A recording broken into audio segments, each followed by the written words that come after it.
Kuwait, Iraq പോലെയുള്ള Arab രാജ്യങ്ങളിൽ നിന്ന് അമേരിക്ക അവരുടെ നയതന്ത്ര ഉദ്യോഗസ്ഥരെ തിരിച്ചു വിളിക്കാൻ ശ്രമിക്കുന്നതെന്ന് വാർത്ത കേൾക്കുന്നു. അത്തരത്തിലൊരു നീക്കം നടത്തണമെങ്കിൽ എന്തെങ്കിലും ഗൗരവമായ സംഭവങ്ങൾ ഉണ്ടാവണ്ടേ? ഈ തിരിച്ചു വിളിക്കൽ എന്ന് പറഞ്ഞാൽ സാധാരണ യുദ്ധസമയത്ത് ഇവാക്വേഷൻ എന്ന് പറയില്ലേ, ഒഴിച്ചുപോക്ക്. ഇവാക്വേഷൻ എന്ന് പറഞ്ഞ വാക്കാണ് ആ ഉത്തരവിൽ അമേരിക്ക ഉപയോഗിച്ചിരിക്കുന്നത്. ബാഗ്ദാദിൽ അത്യാവശ്യമുള്ള ഏതാനും 2-3 ഒക്കെ നയതന്ത്ര ഉദ്യോഗസ്ഥർ ഇരുന്നിട്ട് ബാക്കി എംബസിയിൽ നിന്നുള്ള സ്റ്റാഫ്, അവരുടെ ആശ്രിതർ എന്ന് പറഞ്ഞാൽ കുടുംബം, സഹായികൾ, ഭൃത്യർ തുടങ്ങിയ ആളുകളൊക്കെ അവിടെ നിന്ന് ഒഴിഞ്ഞു പോകണം എന്ന് പറഞ്ഞിട്ടുണ്ട്. ഈ പറഞ്ഞ പോലെ കുവൈറ്റ്, ബഹ്റൈൻ തുടങ്ങിയ സ്ഥലങ്ങളിലുമൊക്കെ ഇങ്ങനെ ചെയ്യണം എന്നൊക്കെ പറഞ്ഞിട്ടുണ്ട്. അപ്പോൾ ബാഗ്ദാദിൽ നിന്ന് ഭാഗികമായി ഒഴിച്ച് പോക്ക്, ഇത് ഇവാക്വേഷൻ ആരംഭിച്ചിരിക്കുകയാണ്. അത്യാവശ്യമില്ലാത്ത ആളുകൾ, വളരെ അടിയന്തരമായി അവിടെ നിൽക്കേണ്ടവർ മാത്രം നിന്നാൽ മതി എന്ന് പറഞ്ഞിട്ടുണ്ട്. ആശ്രിതരും മടങ്ങുക. ഇതിൻ്റെ കാരണം എന്താണ്? റീജിയണൽ സെക്യൂരിറ്റി റിസ്ക് എന്നാണ് പറഞ്ഞിരിക്കുന്നത്. ട്രംപ് തന്നെ പറഞ്ഞതാണ്. അവിടെ അവിടെ മേഖലയിൽ, ഗൾഫ് മേഖലയിൽ സുരക്ഷ റിസ്ക് അല്ലേ, ഭീഷണി, ഇങ്ങനത്തെ സംഭവം ഒക്കെ ഉള്ളത് കൊണ്ടുള്ളൊരു മുന്നറിയിപ്പ് എന്നുള്ള നിലയ്ക്കാണ് ഇങ്ങനെ ആളുകളെ ഒഴിപ്പിക്കുന്നത്. അപ്പോൾ ട്രംപിനോട് പിന്നെയും ചോദിച്ചു അതെന്തുകൊണ്ടാണെന്ന് ചോദിച്ചു. അതൊരു അപകടം പിടിച്ച സ്ഥലമാണ്, it is A dangerous place എന്ന് പറഞ്ഞു. മറ്റേ രാജ്യത്തിൻ്റെ പേര് പറഞ്ഞില്ല, പക്ഷെ എല്ലാവർക്കും അറിയാം ഇറാനെയാണ് ട്രംപ് ഉദ്ദേശിച്ചത്. അതൊരു അപകടകരമായ സ്ഥലമാണ് എന്നുള്ളത്. കാരണം മറ്റേ ട്രംപ് വിചാരിച്ചിട്ട് മറ്റേ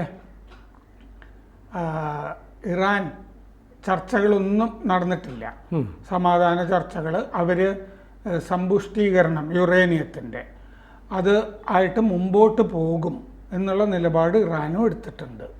അപ്പോൾ ഒരു ആക്രമണം ആസന്നമാണ് എന്നുള്ളൊരവസ്ഥയുണ്ട് ഇസ്രയേലിൻ്റെ.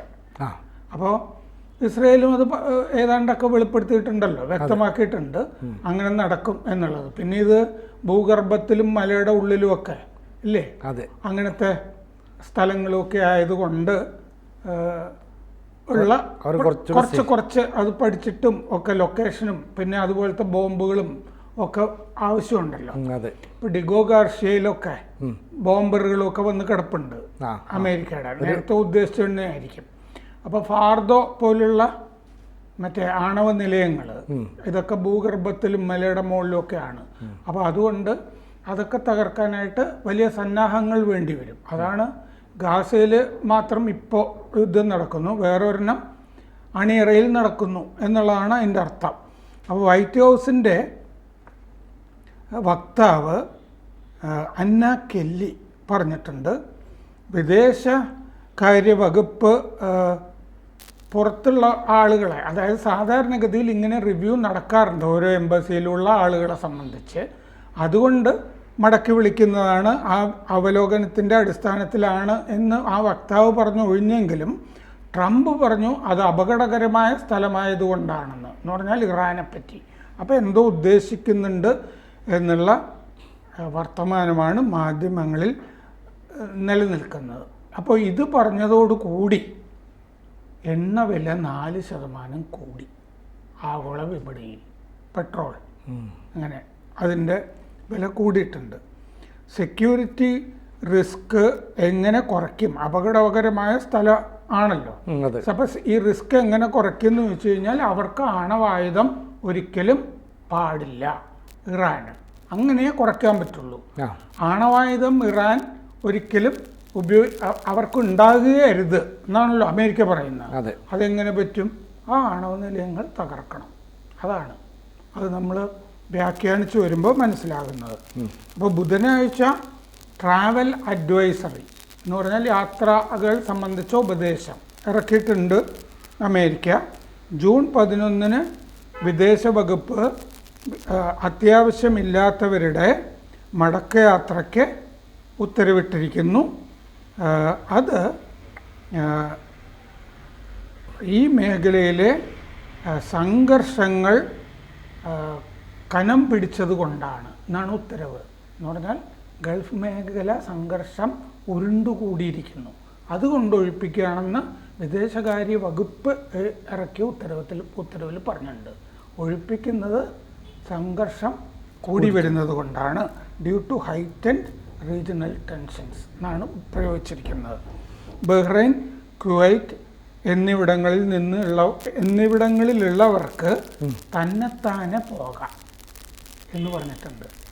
എംബസിയിലൊക്കെ ഉള്ളവരും അല്ലാത്ത അമേരിക്കക്കാരും ഒക്കെ ഉണ്ടല്ലോ, അവർക്ക് സ്വയം അവിടെ നിന്ന് വിട്ടുപോകാം എന്ന് പറഞ്ഞിട്ടുണ്ട്.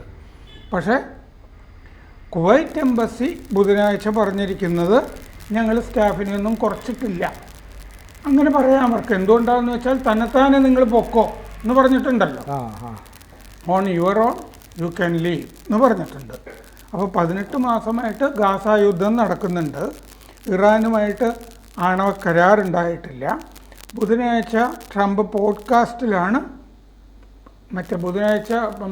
പോഡ്കാസ്റ്റിൽ പറഞ്ഞല്ലോ, ഇറാനുമായിട്ടുള്ള ഒരു ആണവ കരാർ ഉണ്ടാക്കിയതിനെ പറ്റി ഇപ്പം എനിക്ക് ആത്മവിശ്വാസമില്ല എന്ന് പറഞ്ഞു. ലെസ് കോൺഫിഡൻറ്റ് എന്ന് പറഞ്ഞു. ഇനി അത് നടക്കില്ല എന്നാണ് അതിൻ്റെ അർത്ഥം. അത് നടക്കില്ല.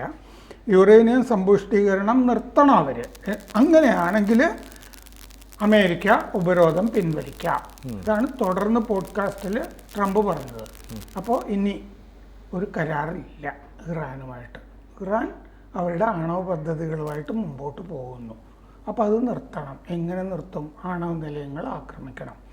അതിലേക്ക് പോകുന്നത് കൊണ്ട് ഈ നയതന്ത്ര ഉദ്യോഗസ്ഥരെ ഒഴിപ്പിക്കുന്നു എന്നുള്ളതാണ് ഇപ്പോൾ ഉള്ള അവസ്ഥ. നെതന്യാഹുവും പറഞ്ഞിട്ടുണ്ട് ഞങ്ങൾ ആക്രമിക്കുന്നു. ട്രംപ് ഇറാനെ ആക്രമിക്കുന്നു പലപ്പോഴും ആവർത്തിച്ചിട്ടുണ്ട്. ഇറാൻ്റെ പ്രതിരോധ മന്ത്രി അസീസ് നസീർ സാദെ പറഞ്ഞു, ആക്രമിച്ചാൽ ഞങ്ങൾ അമേരിക്കൻ താവളങ്ങൾ തകർക്കും. ഇല്ലേ? ഇന്നലെ പറഞ്ഞിരുന്നു. അമേരിക്ക ആക്രമിക്കുകയാണെങ്കിൽ ഞങ്ങൾ ഗൾഫിലെ അമേരിക്കൻ താവളങ്ങൾ മുഴുവൻ തകർക്കും എന്ന് പറഞ്ഞിട്ടുണ്ട്.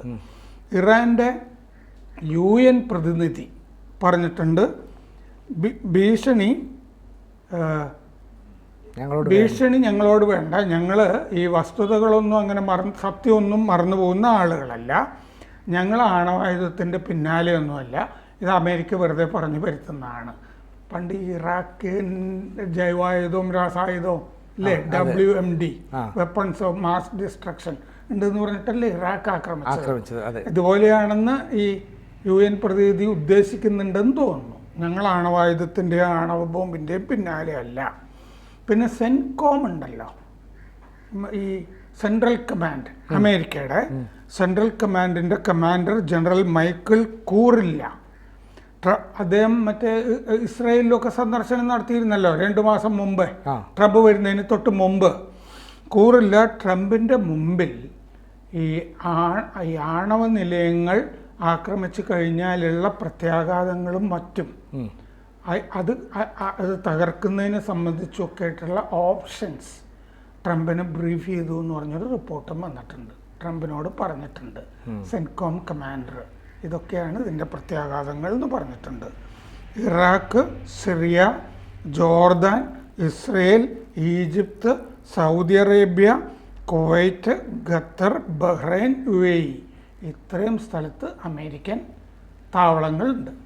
ഈ താവളങ്ങളിൽ നിന്നും സൈനികരെ പിൻവലിക്കുന്നതായിട്ടും വാർത്ത വരുന്നുണ്ട്. എല്ലാവരും അവിടെ നിൽക്കേണ്ടതില്ല എന്നുള്ള രീതിയിൽ. അതെ, ഒരു സ്ഥലത്തേക്ക് കേന്ദ്രീകരിക്കുകയാണെങ്കിൽ പിന്നെ ഈ 8 വേണ്ടല്ലോ.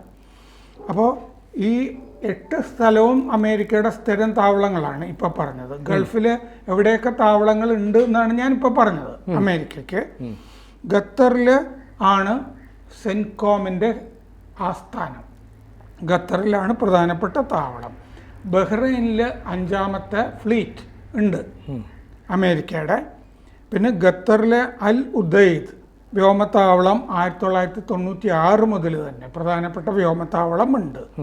മൊത്തം ഗൾഫിൽ 40,000 സൈനികരുണ്ട് അമേരിക്കയുടെ. 2007 ഇറാഖ് യുദ്ധകാലത്ത് 1,60,000 പേരുണ്ടായിരുന്നു അമേരിക്കയുടെ ഇറാഖിൽ. ഇപ്പോൾ ഇറാഖിൽ 2,500 സൈനികരാണുള്ളത്. സിറിയയിൽ 2,000 പേര്. പിന്നെ ആക്രമണം ആസന്നമാണ് എന്നുള്ളത് കൊണ്ട് ഡിഗോ ഗാർഷ്യയിൽ 4 സ്ക്വാഡ്രൺ B2 സ്റ്റെൽത്ത് വിമാനങ്ങൾ എത്തിയിട്ടുണ്ട്. പിന്നെ മറ്റേ ബോംബേഴ്സ് B2, പിന്നെ വിമാനവാഹിനി ഹാരി ട്രൂമാൻ, പിന്നെ വേറൊരു വിമാനവാഹിനി കാൾ വിൽസൺ. ഇത് രണ്ടും ചെങ്കടലിൽ നിലയുറപ്പിച്ചിട്ടുണ്ട്. അപ്പോൾ ഈ ഒഴിപ്പിക്കൽ തുടങ്ങിയപ്പോൾ അത് സംഘർഷം കാരണമാണ് എന്ന് പറഞ്ഞിട്ടുണ്ട്. അപ്പോൾ ഒരു ആക്രമണത്തിൻ്റെ പശ്ചാത്തലത്തിലാണെന്നുള്ള സംശയം ഉയരുന്നുണ്ട്. സർ, ശരിക്കും പറയുമ്പോൾ ഈ അയത്തുള്ള അലി ഖമനേയി തന്നെ നേരത്തെ പറഞ്ഞിട്ടുണ്ട്, അമേരിക്കയുമായിട്ടുള്ള ഇത്തരം കരാറുമായിട്ട് ഇനി ഞങ്ങൾ മുന്നോട്ട് പോകാൻ താല്പര്യമില്ല, ഞങ്ങളുടെ ഊർജ്ജ സംരക്ഷണത്തിന്, ആരോഗ്യ മേഖലയുടെ സംരക്ഷണത്തിനൊക്കെയാണ് യുറേനിയം സമ്പുഷ്ടീകരിച്ചുകൊണ്ടിരിക്കുന്നത്. മാത്രമല്ല അമേരിക്ക ആരാണ് ഞങ്ങളുടെ കാര്യത്തിൽ ഇടപെടാൻ? അപ്പോൾ കൃത്യമായ മറുപടി അവർ നൽകിയിട്ടുണ്ട്. അതുകൊണ്ട് അമേരിക്ക റിയാക്ട് ചെയ്യാനുള്ള സാധ്യത, ഇസ്രായേൽ തിരിച്ചടിക്കാനുള്ള സാധ്യതയൊക്കെ മുന്നിലുണ്ട് അല്ലേ? അങ്ങനെ ഇടയ്ക്ക് ഒരു സംശയം അക്കാര്യത്തിലുണ്ടായിരുന്നു, ഇസ്രായേലിൻ്റെ കൂടെ അമേരിക്ക നിൽക്കുമോ എന്നുള്ളത്. ഇസ്രായേൽ എന്തായാലും ആക്രമിക്കുന്നുള്ളതിനെ പറ്റി പെൻറ്റഗണിൽ 2 അഭിപ്രായം ഉണ്ടെന്ന് ന്യൂയോർക്ക് ടൈംസിൽ നേരത്തെ ഒരു റിപ്പോർട്ട് വന്നിരുന്നു. 2 ചേരി പെൻറ്റഗണിൽ ഉണ്ട്. പക്ഷെ ഇപ്പോഴത്തെ ഈ വർത്തമാനമൊക്കെ കേൾക്കുമ്പോൾ അതൊക്കെ മാറിക്കഴിഞ്ഞിരിക്കുന്നു എന്ന് തോന്നുന്നു. കാരണം ഇറാൻ അവരുടെ പദ്ധതിയായിട്ട് മുമ്പോട്ട് പോകുമെന്ന് പറഞ്ഞിട്ടുണ്ടല്ലോ. ട്രംപ് വന്ന് ഇത് ഉടനെ പരിഹരിക്കുന്നു പറഞ്ഞിട്ട് ഖമനേയിക്ക് ഒരു കത്ത് എഴുതിയിരുന്നു. ഖമനി അത് നേരെ എടുത്ത് ചവറ്റുകുട്ടയിലേക്ക് അന്ന് ഇട്ടതുമാണ്. അപ്പോൾ അങ്ങനെ ഒരു സമാധാനത്തിന് നൊബേൽ സമ്മാനം അങ്ങനെ എളുപ്പത്തിൽ ട്രംപ് അടിച്ചെടുക്കണ്ട എന്നാണ് ഇസ്രായേലിൻ്റെയും ഇറാൻ്റെയും തീരുമാനം. അത് സംബന്ധിച്ചൊരു തിരിച്ചറിവ് ട്രംപിന് ഉണ്ടായി എന്ന് നമുക്കിതിൽ നിന്ന് കാണാം. കൂടുതൽ വാർത്തകളും വിശേഷങ്ങളും നിങ്ങളിലേക്ക് എത്താൻ ABC മലയാളം സബ്സ്ക്രൈബ് ചെയ്യുക, ബെൽ ബട്ടണും അമർത്തുക.